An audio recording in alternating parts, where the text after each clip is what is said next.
Welcome back to the channel, guys. On today's video, I'm going to be replacing a rear leaf spring pack on my 2002 Ranger. I got this at the junkyard for like 12 bucks on a half off sale day. I'm going to try and reuse the hardware.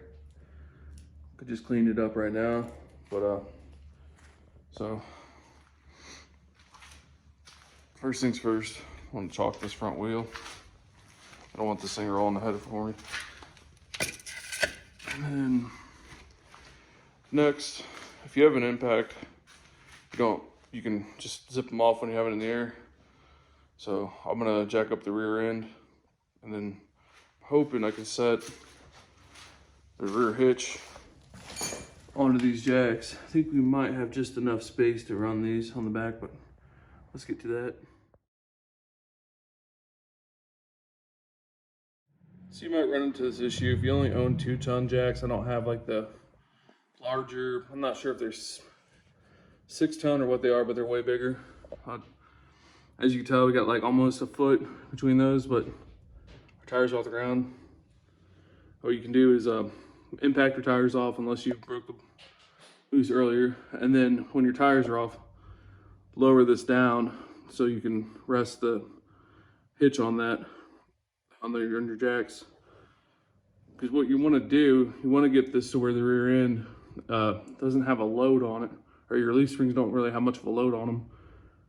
That's kind of the idea of this. So you still have to have your jack on the rear end, but not that much pressure once you get this lower down onto your jack stands.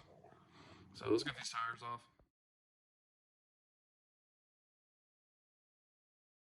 I don't plan on recording much of the other side because we're not focusing on that side. This is the leaf spring we're going to be replacing anyway. Duct tape was just for me to gauge if it was shifting, getting worse, which it hasn't, but as you can see, we got a whole spring missing. And look how flat these are. The other side's kind of flat too, but this side just is real bad. Should probably replace these in pairs, but I don't know about you guys, but I mean, heck, I had to go to the junkyard just to get this because I can't afford a brand new one. So, I mean, we're gonna replace this side for now.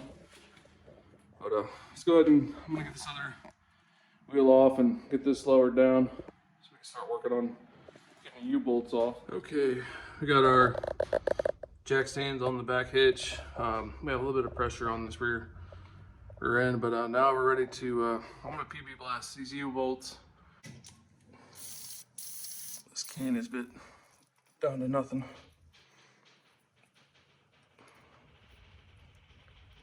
That should be about all we need. With some metal. I don't know if it matters to get up underneath there, but also here's a little side tip. This drum's coming off kind of easy, so I'm gonna slide it off real quick.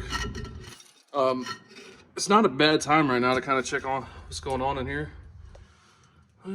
It looks kind of rough, but there's still some pad on there. But I mean, main focus here, I can measure what size my drums are.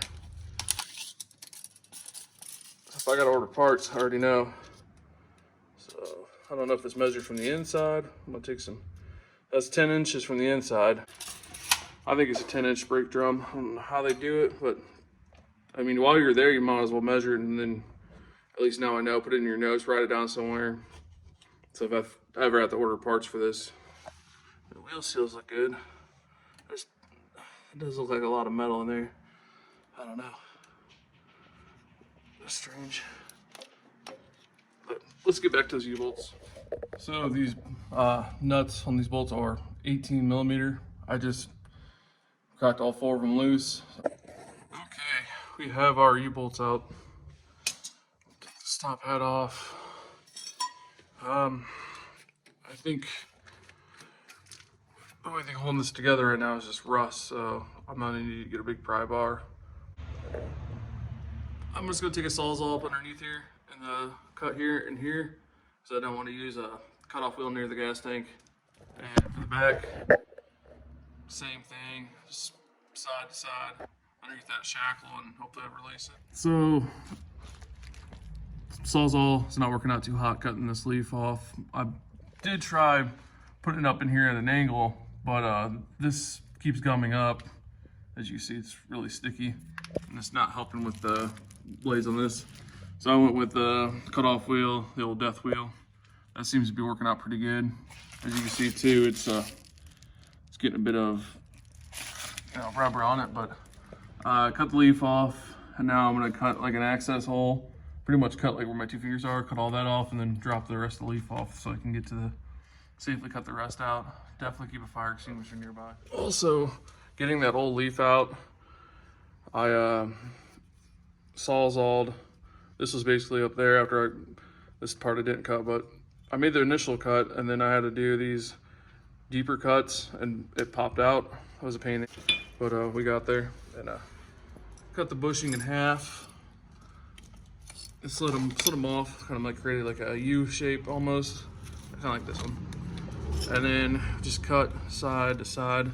As you can see, this bolt inside of there is that they got married together. It's never coming out. There's another piece of that leaf spring. And so I'm basically gonna wrap up this video right here.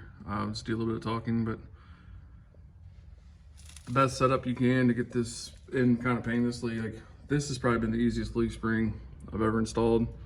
Let me show this again. Get a scissor jack, put it on the left side of the pumpkin, break the shock loose. I've got it held up on zip ties. But you can see the distance. I think we have like 6 inches from the drum to the ground.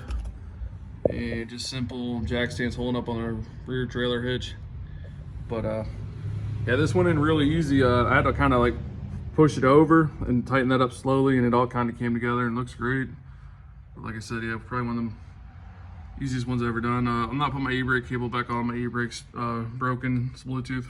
I'm giving you guys a update. This has been 1 week after that last clip you just watched. Just kind of a good time to do a nut and bolt check. So yeah, I went off-roading a little bit.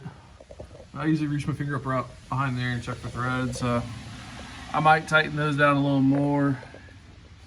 And it's like doing pretty good. I need. Oh, and I made my own. I don't know what you call it, fluid film. I'll insert that clip right now. It's been working pretty good. Come on, guys. So this concoction right here is going to be my undercoating. Just fluid film, basically homemade fluid film. I use 1 tube of general purpose grease. Some 1030 was not all the way full. Gear oil, not about half of that tube, whatever I had laying around, and half a bottle of linseed oil. I might add more depending on the consistency, but yeah, I put MAP gas underneath it, warming it up, so that way the gear oil can break down.